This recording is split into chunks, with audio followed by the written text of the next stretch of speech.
Exploratory free trade talks have kicked off, with Canadian and Chinese officials visiting each other's country to discuss what a potential agreement might look like. In May, China's One Belt, One Road summit will also promote further trade and cooperation between the two economies. What are the opportunities and challenges for Canada in China's Belt and Road initiative? How is Canada's role in the world changing? And what are the prospects for deeper ties with China? And how could we work together to defy protectionist trends and open the two economies further, despite our debates on human rights and the issue of intellectual property protection? To discuss these and other issues, I'm very happy today to be joined here by the Canadian Minister of International Trade, Francois-Philippe Champagne. That's our topic. This is Dialogue. I'm Yang Rui. Francois-Philippe Champagne is a Canadian Liberal politician. In January, he was named Minister of International Trade in the 29th Canadian Ministry. Champagne was raised in Quebec and studied law at the University of Montreal and Case Western Reserve University. After several years working as a senior attorney, he joined ABB Group in 1999, becoming Group Vice President and Senior Counsel. In 2008, he joined Amec Foster Wheeler as a Strategic Development Director and was designated a Young Global Leader by the World Economic Forum. He was elected to the Canadian Parliament in 2015.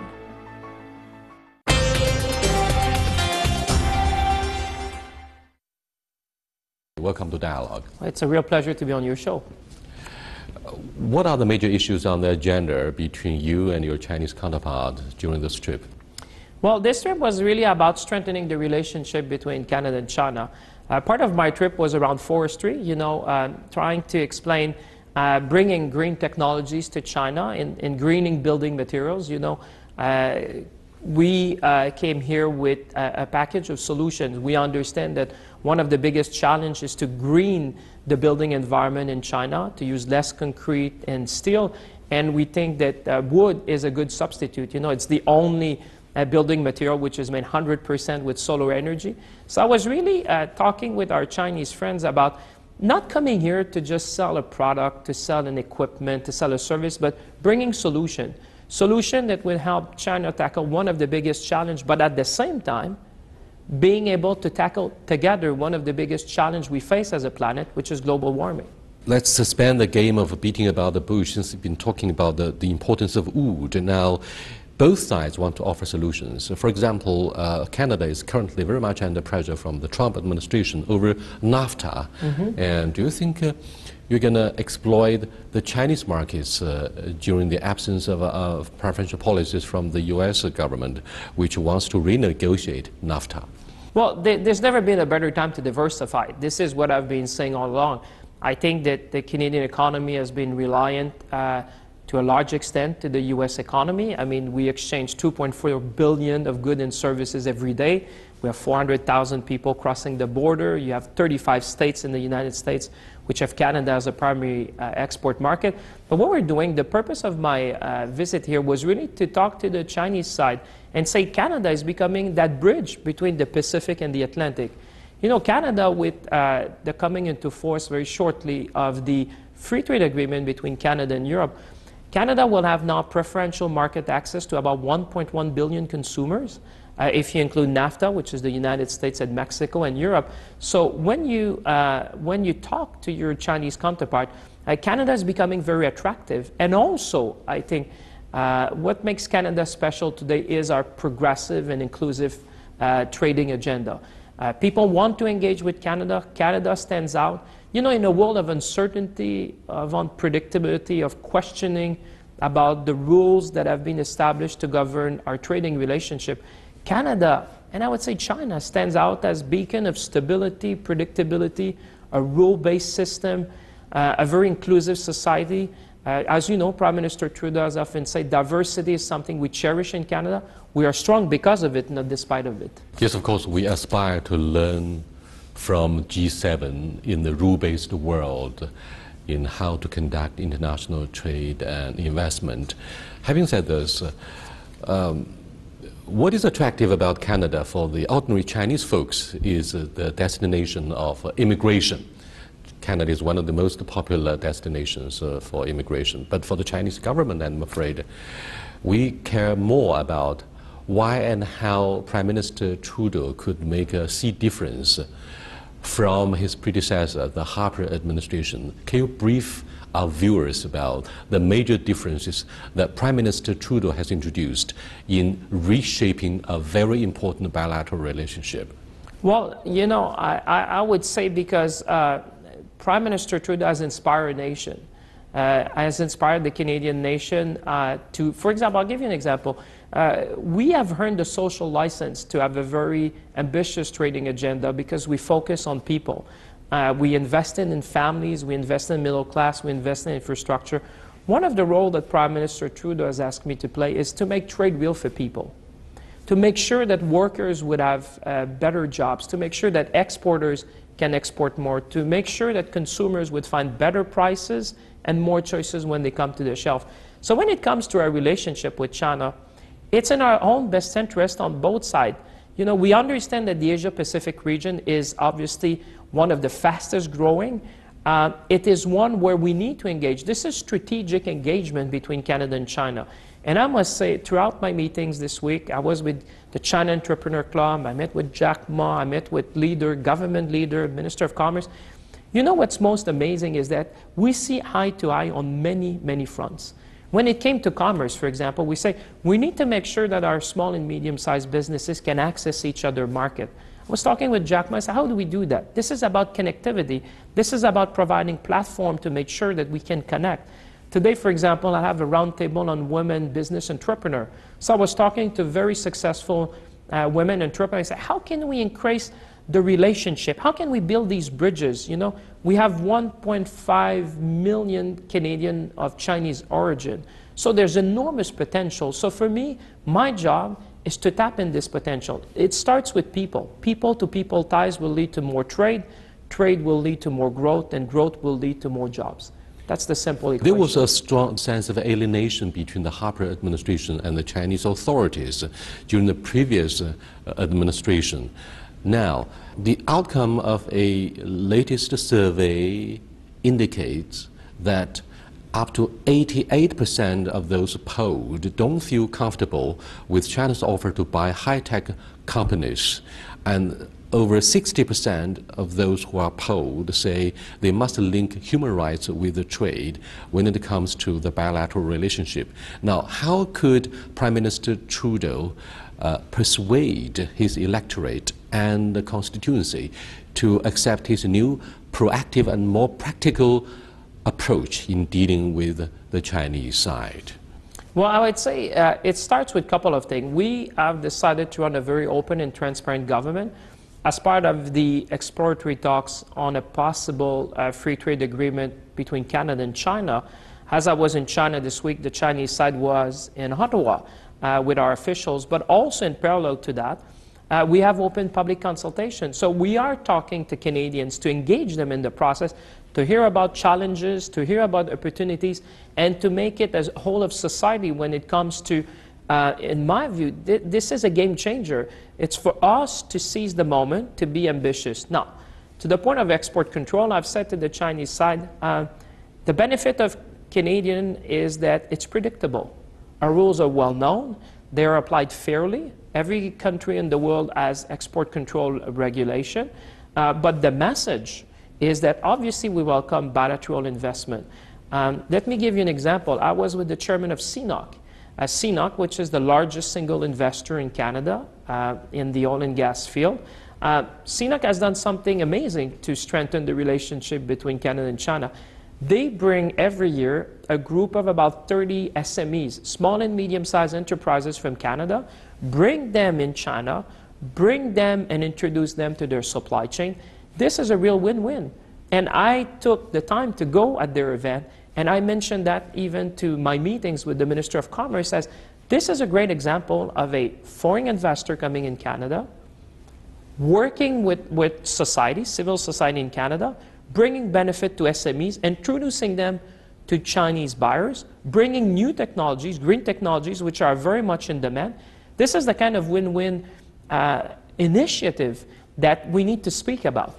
Thank you so much. You are watching Dialogue with the Canadian Minister of International Trade, Mr. Francois-Philippe Champagne. We are able to interview him during his current official visit to China. Stay with us. We'll be right back after this short break. Welcome back, Minister Champagne. The policy speech by President Xi Jinping in Davos last year said loud and clear that China safeguards the principles of free trade and globalization. And you are right in praising the role of SMEs to strengthen the business ties across the Pacific between Canada and China. However, what about the issue of job creation? What can China do in the absence of TPP, which has basically been killed by the Trump administration? And China, at the same time, stands for the establishment of RCEP, the Regional Comprehensive Economic Partnership, which may also include Canada and other major economies in the Asia-Pacific region. What do you think of the dynamics of China's initiative, which may not, first of all, aim to replace TPP? Well, what I can say is that there are many initiatives in the Asia-Pacific region when it comes to trading bloc. Now, what I've said is Canada is very much a Pacific nation. Sometimes we need to remind ourselves, but we are very much a Pacific nation. And so what I've been saying all along is that Canada wants to be front and center when it comes to rule-based, principled trade in that part of the world. I think we owe it to our middle class, we owe it to workers. It's true in China as well as in Canada.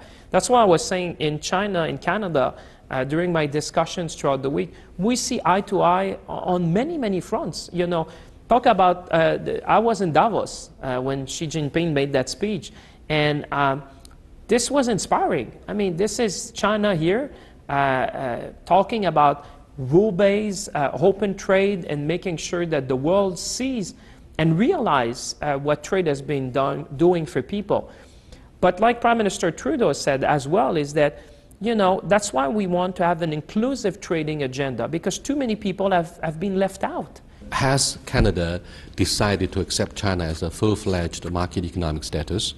Well, what I would say to that is that we are treating China fairly in that, because we assume that it's its market economy status, unless there is evidence to suggest otherwise in some very specific sector. And I think that the Chinese side understand very well. The good thing with trading with Canada is predictable. We're fair, we're predictable. We said that to the Chinese side. I said that yesterday in my meeting. But you know what, Minister Champagne, you know what? Many major economists, including member states of the European Union, to say nothing of the United States, accuse China of dumping overcapacity, and they have launched anti-dumping and anti-subsidy investigations in the citing China not being a full-fledged market economic entity. So what do you think of their approaches, which are provocative and are likely to antagonize a very important trade partner? Well, I would say that... it's a trade war, isn't it? That's not how I would qualify it, but I would say, and we raised this issue, do you take steel, for example? Clearly, the overcapacity in steel is problematic. That's why there's a working group to look at that. What I was pleased to hear from the Chinese side is that there's an awareness, there's an understanding, and there's an action plan to start looking at that in a very constructive manner to reduce the overcapacity. This is not serving Chinese interest well. It doesn't serve the world interest well either. So we need to come to an understanding in that. And we have, you know, when you have that level of trust we've achieved now at the leaders between Canada and China, you can have these discussions. You can have yesterday we had very constructive discussions on that, understanding what the Chinese side is doing, and also for us to be able to say, you know, what it caused in our own economy with our own workers. I mean, we all, when we are in government, work for our citizens, for our middle class, for workers. But the good thing is that we can have frank and open discussion, and I was pleased to see that there was no denial from the Chinese side. People understood that, take the steel industry, actions needed to be taken to reduce the overcapacity. On the issue of overcapacity, the Chinese side insists that exporting overcapacity may benefit economies along stretches of the Belt and Road Initiative. And the essence of OBOL is to construct infrastructure which does need much of China's overcapacity of iron and steel products, for example. And therefore, this is mutually beneficial, and in your words, it's highly predictable. Well, I would say, I would challenge you on that, whether it's necessarily good. I mean, certainly when this overcapacity comes in our market, let's say Canada, for that, may not be beneficial for developed economies like Canada and other OECD countries, but might be very beneficial for developing countries like Pakistan and other Central Asian nations. Well, I mean, I respect your view on that, but I think what we're trying to say now is that we need to tackle the overcapacity. Overcapacity, on the long term, does not serve anyone well. I think the Chinese side understand that. There's also other issues around that, which the Chinese people care very much, which is about the greenhouse gas reduction. I mean, we need to make sure that we are just not creating overcapacity for overcapacity. You're right, Minister Champagne. Overcapacity is not very good for the Chinese economy, and that is why a major part of the supply-side economic restructuring policy and strategy by President Xi Jinping is to do overcapacity. Totally, and what we can achieve, because I appreciate that there's an issue obviously with workers. I mean, a lot of people work that, we had frank and open discussion on that, but what I think we need to work together, and that's what the Chinese and the Canadian can do. We were talking about green technologies yesterday. How can you replace some of these old practices with new practices which are going to be... The Chinese side is very interested in Canada, for example, and when it came, I was talking to you about green building technologies, understanding that more and more people are moving from rural communities to urban, and we need to build, but we need to do that in a more eco-friendly way, sustainable way. That's the same in other type of industry. I was here with leaders in the clean tech sector, and I can tell you, this is not just Canada coming here. This is China very much wanting to engage, because there's an awareness that we need to green the economy in China, and that Canada can play a role in that. Minister Champagne, you see, green development is a politically correct catchphrase in our present-day vocabulary concerning globalization, and particularly bilateral trade between a developing country like China and a developed industrial nation like Canada. However, what might go wrong is the strong reluctance of the Canadian side to sell high-tech firms to China, citing national security and perhaps human rights as an excuse. And this would embarrass your partnership, your partner here in Beijing. They would say human rights should not be part of the trade negotiations. And yet, you always based on the negotiations on broad consultation of what might be called populism, which is very harmful for the US elections, which might be very harmful for the French election and Brexit. So we are very watchful as to the issue of politicizing bilateral trade. What do you think of our concerns? So let me start with the partnership point, because there's many things in your question which I'd like to address one by one. Yes. On the partnership side, I think this is key. I was with Jack Munn, we're saying what we need to do is more and more partnership, because obviously if we want each other to trade, partnership is the key forward. So on that, we fully agree. With respect to public opinion and public support, I think the Chinese sides well understand that in a country like Canada, we need to make the case to our people that obviously an ambitious trade agenda is the right thing. We are making steady progress. We're very systematic in our discussion with the Chinese side. And the best way to counter that sentiment, I would say, is to make trade real for people.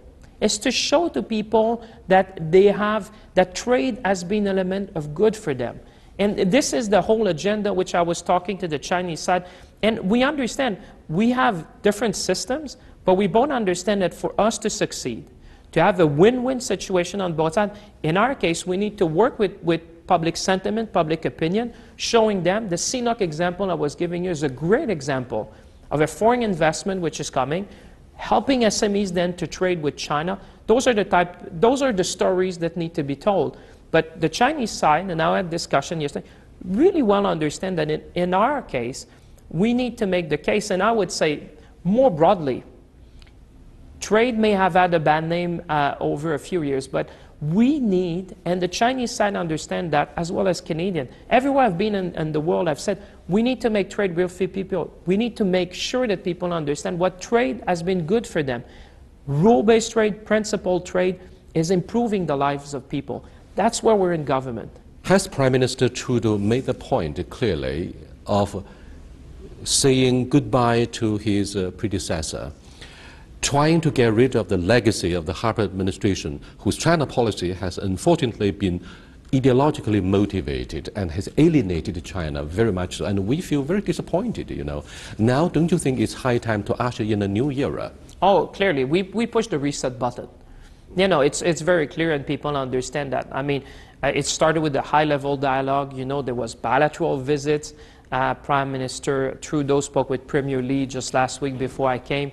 I was here with a high-level dialogue with Vice Premier Wang. We had good discussion, great engagement. I think we're entering a new era between Canada and China, one which is about ambition, one which is about win-win. It's for us to seize the moment. Like I was saying, I come back to these green technologies, but this is a sector where we really can make the difference. Teaming up together and selling up to the world. I think I can talk about tourism, I can talk about education, I can talk about life sciences. Yesterday we had a discussion about what we can be doing with respect to pension. You know, there's many things now that we're exploring between Canada and China in a very constructive manner. I think the tone has changed, but the ambition level is very high. By the way, why did you decide to use the phrase of exploratory talks? Well, because this is the stage we're in, because what the leaders have agreed is that let's sit down, let's look on both sides, whether and how, which sector, which industry of the economy would benefit on either side. And this is, for me, I call the essential first step, is that you need to sit down and make this analysis. There was already a meeting of officials in Ottawa. As I was in China this week, the Chinese official went to Ottawa. We are making steady progress. And I think it is very promising. What I can say is that it is in both parties' best interest to engage very constructively. We put a number of elements on the table. We said to the Chinese side that Canada wants a modern, progressive, comprehensive agreement, and we explained what that means. And I think we are on the road to... the level of trust is very high. Like you said, to your question, we have rebuilt trust. Now it's for us to seize the moment. Mutual trust is actually based on the idea of mutual benefits. In fact, China has been requesting acquisition and merger of high-tech firms, but you have evaded this issue time and again without giving us a direct and frank reply whether the Canadian authorities and our Canadian partners would seriously consider the Chinese humble idea that to have green and healthy development of the Chinese economy, we need your help, we need your assistance, we need the high-tech firms instead of the labor-intensive, highly polluting factors of well, the we're there. industry. That's why I came, and this is what we're doing. On the acquisition and review of acquisition, every country has national securities rules. Canada is no different than any other country.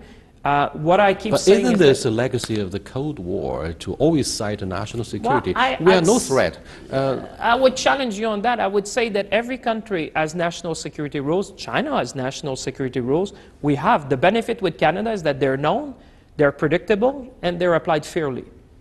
No one would question that the rules we have in Canada have been predictable, they're known, they're predictable, but they have also been applied consistently and fairly. There's been no discrimination in that respect, and quite to the contrary, as you know well, we have approved recently 2 acquisitions, and we're always looking at that on the basics of facts, of science, but with respect to clean tech and with respect to engaging with China, that's exactly the purpose of my visit here, was really to... We started with the forestry sector because we understand in green building technologies. We talked about clean tech. And this is the area, I think, where Canada and China can make a real difference. In fact, we have benefited the co-prosperity of the world and the idea that having more transparency should be delivered to the skeptical Western audience by mentioning the severity of our crackdown on IPR violations, because we are talking about the purchase of high-tech for firms.